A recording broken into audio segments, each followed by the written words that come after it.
With all the pressures on remote monitoring and management solutions, let's have a conversation about the types of management and what security might mean. An interview with Jason Dettbarn, CEO of Addigy Technology. This is the business of tech.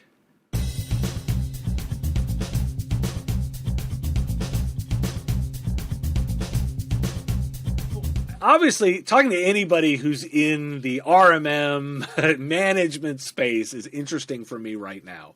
But I want to take a quick moment and tell me a little bit about the Apple view of the market and the Apple space. Because oftentimes when we think about these products, we always talk about kind of ones that have been the Windows side for a long time.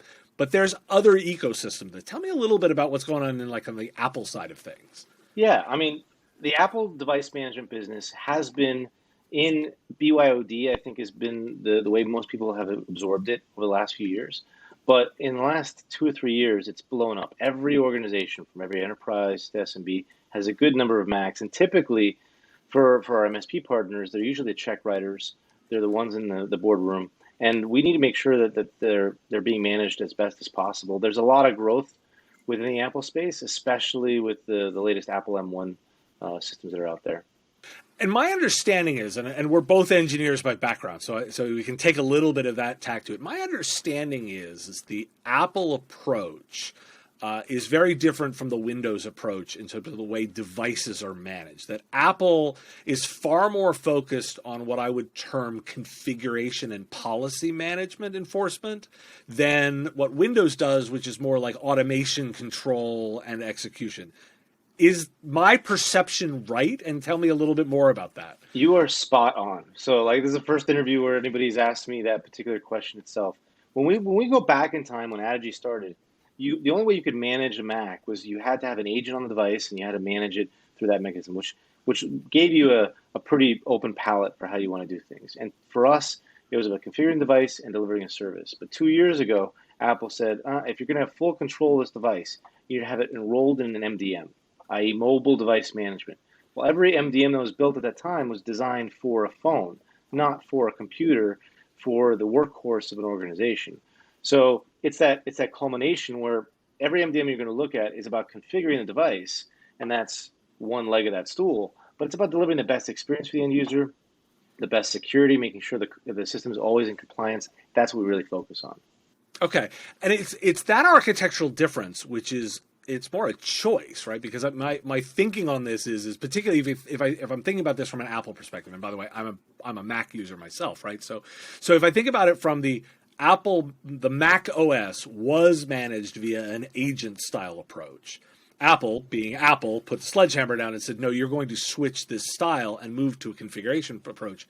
But those are all engineering decisions that theoretically would also be paralleled over on the Windows side if so chosen.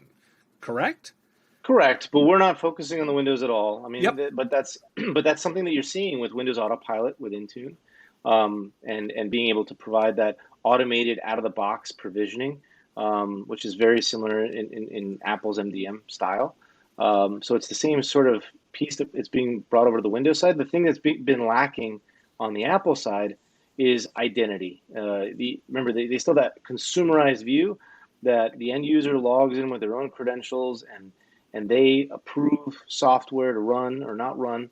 That's where you really need an MDM. If you want security software to run, then you need an MDM to not only deploy, but bless it to do its job on the device. Otherwise, the user has the full control over if that software is going to let it do its job or not. Okay, gotcha. Now you brought it up and I was going to, but you brought it up now. I want to ask. So Intune, I'm super intrigued with that approach. How do you think of them? Competitor, complementary, co-opetition? Like, how do they fit into your ecosystem? Absolutely complementary. We work a lot with them, and it's actually about trying to find ways in a partnership perspective that we can completely align there. We're not fully there yet on a technical perspective, but their Apple MDM that they have really only has a handful of operations it can perform. It can't do patching. It can't. There's just a large number of. You can't deploy software directly onto the machine. There's a lot of gaps there, and they're going to be very, very focused on the Windows stack itself. So we believe it's highly, highly complementary. Okay, that makes sense. So one of the things that I look, everyone knows from me, I've been very critical of this technology space recently because of the fact that I think it's become a vector of attack Yes. more than a management tool. Now, some of my thinking also is that by switching to a configuration approach actually minimizes that, because rather than running code, you're enforcing configuration, which are different risk levels. Tell me what your take on the risk of a being an attack vector of a product like an RMM, and particularly you can think about your own one in this context. What's your take on being an attack vector now? I mean, I think there's a few approaches to that overall. You're exactly right. When there's more demand, everybody. Forrester's paper just came out a couple weeks ago, right? And they really um, gleaned on the security of a Mac, and I think a lot of that is branding, where there's just not been a tremendous amount of devices out there. Apple does a very, very good job of trying to stay on top of security with the Mac itself, but they obviously are distracted from the end user and that identity access management of the device. My point is that it really comes down to having the ability to move as a cloud vendor. If we have a problem at a security level, we can address that very quickly as a cloud perspective. We maintain the identity access management for the end user, and you build those layers of controls at a multi-tenant level. I completely hear what you're saying, and it's only going to get more challenging on the Apple side. But at an engineering perspective with MDM, there is absolutely no way to provide any security and management without doing MDM itself. And then you really need to go above and beyond that, because you got to make sure the system's always in compliance and stays in compliance.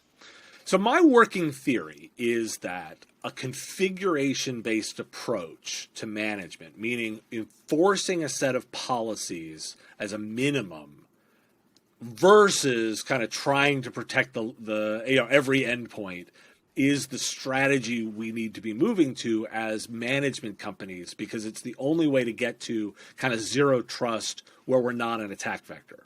I agree with you. Said that. Okay. Yeah. Am I right or am I wrong? You are absolutely right. You're absolutely Okay. right. And that's the thing that, so on the internal IT side of the house on Windows, everybody from the Windows NT days, it's about the user itself. When they sit down in front of any computer, only once they've logged in, they get what they need on that machine, period, right? That's been great. On the MSP side of Windows, we actually just focused on the device itself, right? It was all about the device, the device, device. And that's actually kind of where Apple's at in a way, which is a problem, which is I can configure the device. I don't know who's on it. For example, if you take the serial number off of a computer, you can put that into a VM and provision that configuration management without anything as far as security for the system itself. It's serial number spoofing. It's not very good. We need to make sure that you put a computer out of the shrink wrap in front of an end user. Yes, every MDM can do zero touch, but can they ensure that when that user logs in, they're going to get just what they need to be doing because they're in an engineering department or a finance department. And if they switch roles, if they move out of the organization, it's about focusing on the user and how that ties to the device itself for what they need. So okay. I completely agree. So, I love that. So one of the things that I thought that many of these, and you said this, is the approach had been endpoint management without representing the user. I think one of the things I've advocated for is that we need to have users within, like the concept of a user within these management platforms. That's right. Okay, so let's extend that one step further then. How does cloud services fit into your vision of management? Because again, we're still talking kind of device level here, but now we know that there's this other component that we have to manage, which used to be like an email server was a device. Now it's not. Now it's a set of services. How do services fit into your vision of management?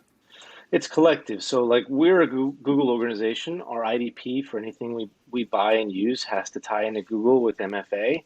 That is the base. Like we have to have that. If not, it doesn't fit into our IT organization. And I think that's how most larger internal IT organizations roll. And as we, back in the early days with you, Dave, as I came from CA, and these tools became more commoditized in being able to deliver that power without the complexity. I think we're going to see this on the SMB side. We've got to provide SMBs that capability, so all their cloud utilities have that IDP, and then the vendors that they choose also tie in properly to those organizations. So let's use your zero trust scenario. Mm-hmm. IT has owned the credential side of the house. One thing I've always looked at in the future is it's really HR, right? HR is all that matters. So we can see in the future, whether it be Bamboo HR, that's like a customer of ours, or Workday or others, you sit in front of a computer, you don't have a password yet. We identify and validate that you are who you say you are with something better than a password and MFA. That seeds the entire organization, your access to all your tools. And your status at an HR level is what dictates everything. That's but IT's own that because that was HR didn't have the infrastructure. But it takes a lot of time for these changes to move through organizations, in my opinion. Yeah, well, I mean, but I think what we're seeing is that move is happening really fast because of because of the push to the cloud and because of the move of it. I know on the show I harp constantly about be in the business value, be in the business value. Your statement of that moved from IT to HR is that it's moved from a technical component to a business function. For those listeners, that's what I mean is that you need to be over on the business side of this because this is an HR function. Exactly, and the vendors like us. I was in the on-premise side of the house at CA, Kaseya, et cetera. You're managing 10 different versions of software out there over years. You cannot be as quick to deploy security-based enhancements. I look back and you got to be able to do it at a cloud perspective. Even as a founder, I understand how my customers are using my product, how we can make it better, where there's problems. It's extraordinarily important to have that and be able to tie into the right tools within the organization. So I'm going to give you one sort of last bit of scenario, and we're going to poke at it because I want to get your thinking on this. So I'm working on kind of a lot of thinking around, what the SMB of the future looks like a little bit, or even the SMB of the now. One of my most popular pieces on my YouTube channel is a piece called "If I Was Starting an MSP Today." The obvious corollary that I'm thinking about is if I'm starting an SMB today. And if we're starting an SMB today, and I know I've started one recently, you've also been involved in you check the check boxes for cloud service after cloud service after cloud service, right? My accounting's in the cloud, my commerce system's in the cloud, my line of business is in the cloud, everything check. That seems like a very modern approach. And then we have this whole space of digital transformation, which is trying to get people that are around a while to look like that. But my take here is that the management of those systems focused on the SMB has taken a long time to even get traction. What's your take on that statement? Am I right? And why is it being held up? Why have we not moved toward that at the speed I think we would want? I mean, I have a very minimal, it's not very provocative. It's just, it's people in general. I think you probably everybody's predicted that the iPad was going to take out the Mac or the Surfaces and everything else. And that there's inevitability to those things, at least as being a central hub for your computing experience. But we're slow to change as end users and especially as operations teams. But at the end of the day, HR is never going to fully own the keys to the castle, right? They're going to have the systems in place and manage it, but IT will still own it. And I think that's the major difference is people are a disruptive factor where change is hard. So last question then, and I'm going to give you the opportunity. So you're in this space that is getting newfound attention, right? So I'm going to and the community at large being both customers and IT providers. If I were to hand you, I always keep this magic wand on my desk, and if I hand you the magic wand and I say you can wave it on those that are using your technology, and you want them to do one thing differently, what would that want be? That's an interesting one. I think it starts with a couple of Apple tools in general, and then I'm going to talk about one thing that I think I know that we may see some not so eye to eye on, but I'm going to touch on it anyway. All right. So the first part is using Apple Business Manager and identity tools. So Apple Business Manager gives you that ability to provision that device out of the box. It provides the highest level of security. And more so, if you have a problem with a device, you can literally hit a button, wipe it, and rebuild it. And most of our customers use it, but they've got to get their own end users on board with it and enroll. So that's key number one. It's not a huge aspect of it. The next piece is automation, and this is that topic that I know is probably a little interesting. But the way I look at it is it back to sort of the earlier days of Addigy itself.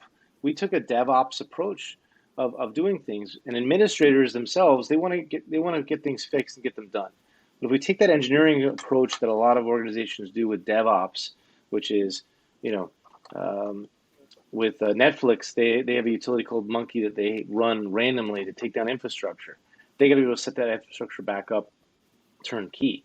We want to be able to make sure that there is that level of automation that ensures that things get provisioned the right way, but also the repetitive remedial tasks that people are doing on a constant basis.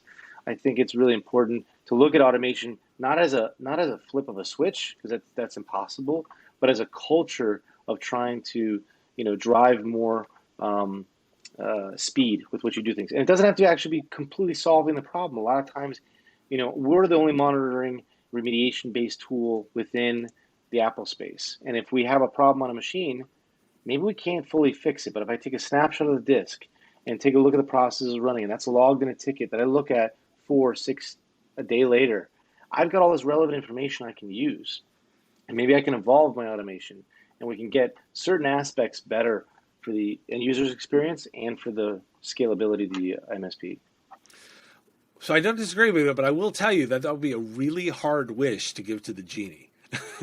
So it's a tough one for the genie to cast. Yeah, little by little. I know it's a hard thing, but when you have a culture on a team where they can chip away at that over time, it really changes the way you deliver IT.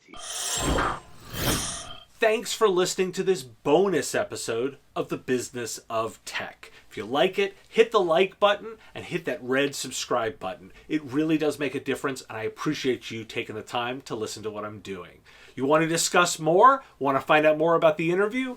Go ahead and put something in the comments. I read them all, and I look forward to the ongoing discussion. If you want to get content like this every single day, the 5-minute Business of Tech podcast is available wherever fine podcasts are found. Go to businessof.tech, click the blue subscribe button. You can find us on Apple Podcasts, Google Podcasts, Spotify, or wherever you listen to podcasts. Additionally, if you want to help me with the content that I create, you can support me directly. Go to patreon.com/MSPradio and click the button there. You choose what the content is worth and get access to these interviews and discussion episodes early. They come out for my Patreons, and Patreons drive the discussion and ask questions directly. Looking forward to ongoing conversations, and thanks for watching.